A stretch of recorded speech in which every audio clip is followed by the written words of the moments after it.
Hey everyone, welcome back to the channel. I'm Josh, and today I wanted to pop on and give you all an update on the Camry because I've gotten so many. The video, first of all, got way more views than I ever thought it would. I really put that out there just for my people. Not saying that, other folks are not welcome to watch my videos, but I didn't expect it to get that many views. And because it did, a lot of people reached out, a lot of people left comments, a lot of great kind of thoughts and suggestions and, fellow owners chiming in as well. And one of the things that was a kind of a takeaway, kind of an aha moment for me, I guess, with that first video was a lot of people, the owners of the car who know their car like we do, know the engine and all of the things that go on in it. People who don't own the engine and just, think it's a Toyota V6 from, the 1980s or whatever, there's kind of a misconception about what this engine is. So let me start there. If you don't know, and I will make this quick, the 2GR FKS engine is actually a very complicated engine. It is built on the bones of the 2GR FE engine, which is 20 some odd years old in Toyota, but the 2GR FKS actually only dates back to 2016. So it is, in automotive terms, a relatively new engine. And it is a very complex engine because what they had to do was update the 2GR FE with new technologies, direct injection. It runs on the Atkinson cycle. It's got a lot of just different and new stuff in there to help it meet, modern fuel economy and, emissions regulation. So just be aware if you own one or if you're looking at buying one, that it's not, it's not like the 4Runner's engine or the 1 UR FE V8 in my GX, which is in fact very basic, old school as it can get, things like that. As a result, because it is a more complex engine, it makes a lot of noises, and a lot of people have a lot of different experiences with it. So I got a lot of comments from people who were like, oh, it's normal. Mine does that too. I got other people that said, I don't think it's normal. Mine sounds completely different, but I also have different noises than you have. And it makes different noises in the Tacoma than it does where it's longitudinally mounted, than it does in the Camry where it's transverse mounted, and all this kind of thing. So a lot of thoughts and just kind of conversation around that. In our and we were kind of like, it might be normal, but we need the dealer to kind of confirm that for us. In our gut, we were like, we don't think it's normal, just because we know this car pretty well and it didn't do it for the first 8 months of its life. It's been a week now. Today is Friday, August 2nd, and we took the car in last Saturday. So it's been a full business week that they've had the car. And the good news is they definitely think something is wrong. Both the shop foreman and the master tech who's working on the car, and a master tech is one of the most senior people in the shop. So that is somebody like, if not an AMD level person, it's like one below him, the car care nut. And they both definitely could tell right away that definitely not normal for the 2GR FKS in a Camry. And again, what vehicle it's in can change the way the engine sounds and behaves and the tuning and all that kind of thing. So that's the good news. And I say that's good news because, the worst thing you can be told from a dealer is like, oh, just, it's normal, go away. You know what I mean? Kind of that dismissive, whatever, like, why are you bothering us with this? It's normal, go away. That's not what we got. There is definitely a problem, and there's actually two problems. And so with that, let's move on to the bad news. So the bad news is there are definitely issues with with our engine, and there's actually two specific issues and problems that they're looking at. One is, in fact, that ticking noise or the knocking noise that I showed you in that first video. The second one is actually something I didn't even mention in that video because we weren't sure if it was normal or not, and we thought it might actually be normal. So there's the knocking noise was one issue. The second one, though, is what we were hearing when you start the car, cold start, first thing in the morning. What you'd hear was kind of this intermittent, non-rhythmic tapping.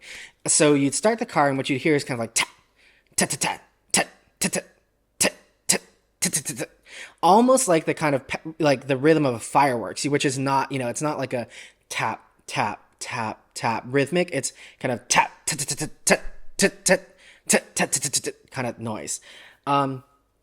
So that's the first issue. And that, as it turns out, is a problem with the timing chain tensioner. So on cold start, essentially what's happening is the timing chain tensioner, it was holding pressure at cold start. And as the vehicle was warming up, right, first thing in the morning, it was releasing that pressure at kind of incorrect intervals. That's kind of where that tap, tap, tap, tap, tap, tap, tap was happening. And it's a really good thing that it was caught with the car being so new, because had that gone on as the car got older, that could have really caused some problems for the engine in the long run. So that's the first issue. That's what they think it was. They still have not, at this point, one weekend, they still have not diagnosed the knocking on idle issue, though they have said that that doesn't sound normal for the engine, but they haven't identified exactly what it is. It could very well also be a result of that timing chain.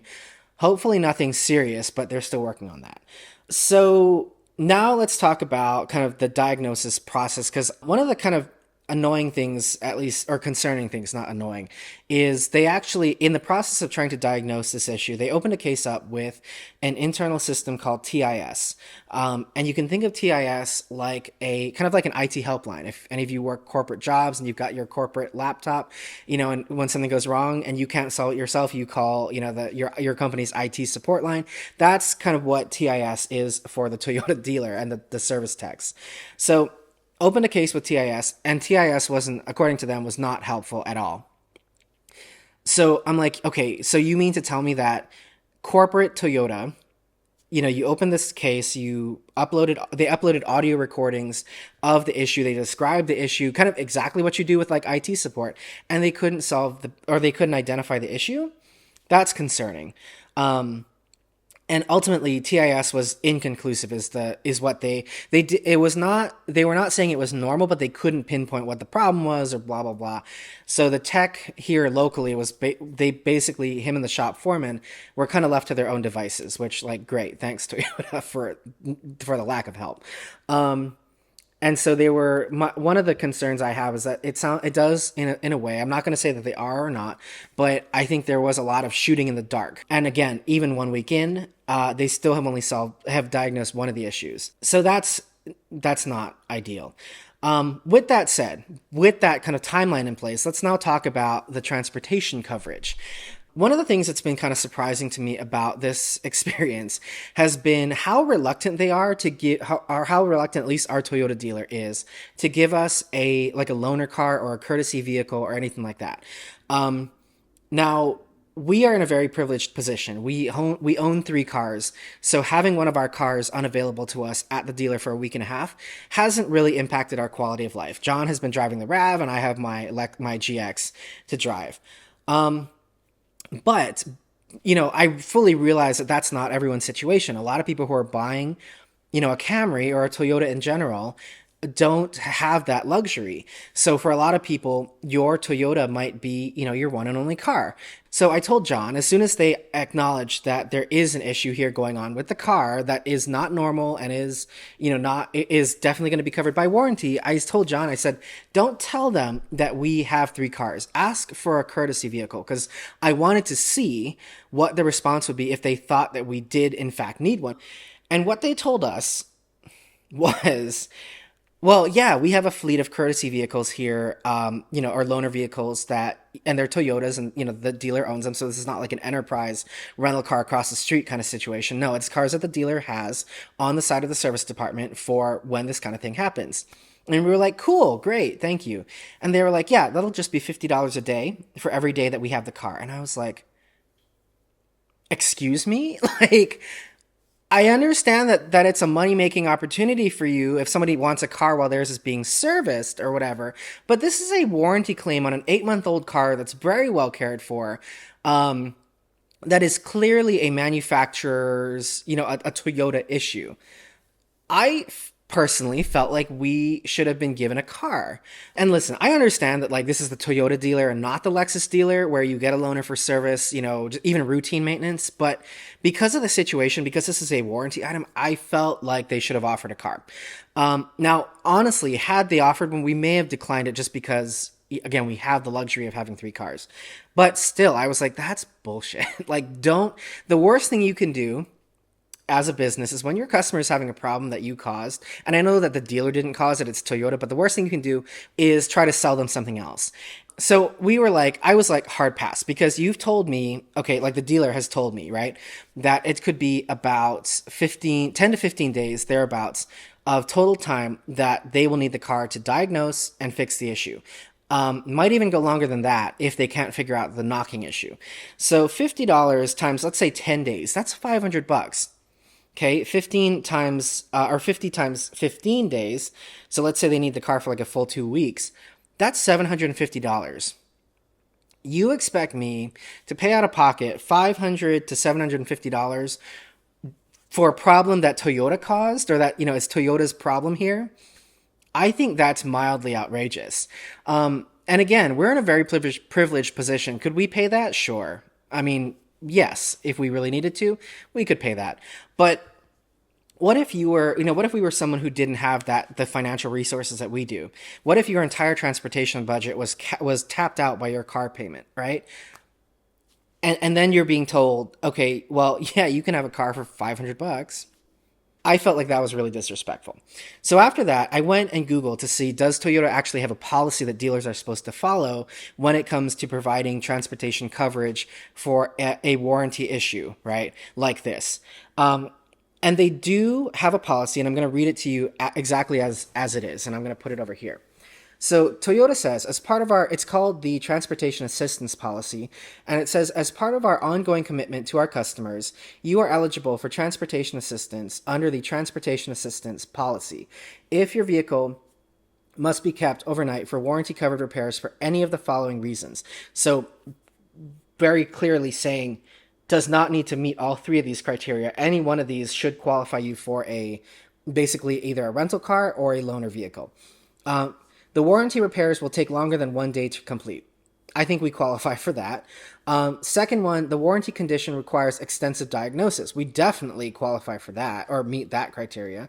And then third, the parts needed for the warranty repairs are not readily available and your vehicle is inoperative or unsafe to drive. I don't know if that's going to be the case because we haven't gotten there yet. But I feel like the first two should have qualified us for a loaner car on like day 2 of this ordeal. Now, we took that to the Toyota. We took that back to our service advisor, and we're like, "This is Toyota's corporate policy." That kind of changed the tune. He was like, I guess let me see if I can go get approval. I'll call you back by end of day," and that was like 2 days ago. Still have not gotten a call back about that. And again, very privileged in this position we're in. We don't need that. We've got 2 cars. We each have a car we can drive. Like, it's not impacting our quality of life. But again, if we weren't in that position, I would be a lot angrier about this than I am. So that's what's been going on. It's been a week. They still have the car. It's going to be there for at least, again, another 3 to 5 days, if not longer than that. Because once they actually, replace the timing chain tensioner, they'll have to test it and see if it works. If that doesn't solve the problem, then back to square one we go. And that's part of what has kind of not been confidence inspiring for me about this process is I do feel like, again, I understand fully that this is a very reliable engine. Rarely does it have problems, so there's not really a precedence for this kind of thing happening. However, I feel like Toyota should have supported our dealer more instead of just going, inconclusive, close the case, bye. Because I still, in a way, feel like they're shooting in the dark and they still have our car and they still have not diagnosed one of the issues after a week, not super confidence inspiring. And the sad part about this is I love the Camry. You guys know how much I love that car. We bought it because it was the last of a dying breed, the last V6.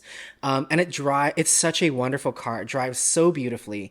But I think now we're talking it through because, we will happily drive the car through the end of the warranty as long as it's covered. But after that, I don't know if this is going to be a car that we will feel comfortable keeping for the 10 to 15 years that I wanted to keep this car. The good thing about the Camry V6 is because it's now been discontinued, much like the RX V6 and the V8 GX, those things have held their value and actually gone up in value. So we could get out of it very easily if we wanted to. And again, we're in a very privileged financial position. We always have equity in our cars. We're never in a position where we can't get rid of one. So we'll have to see. It's John's car. Ultimately, he can make the decision on whether we keep it or whether we flip it. And if we do replace it with something different, frankly, we've really been talking about, I don't think we'll go back to Toyota. Maybe Honda, or maybe we'll just go lease something German, something fun. I don't know. I don't think we'd really go back to Toyota because with the pricing, with the new products, the quality issues, with the new a lot of the new turbo engines, I don't they're not the same brand that they were, where you could just kind of, go in there, buy anything on the floor, and just with full confidence in it. You really have to kind of think about, okay, what is the engine in that? What is the interior quality? Is it worth the price? Blah blah blah, all that kind of thing. So anyway, way more to come. I apologize, this is probably been really long. I'm gonna leave it there. Let me know what you guys think in the comments. As always, you can write me an email at the email you see here on screen. I love hearing from you guys, and thank you all so much for. I mean, it's been kind of funny but nice to hear from all of you given this issue. So yeah, I'm gonna leave it there. Hope you guys have a great one. Hope you enjoyed the Land Cruiser video. We'll talk real soon, and take care.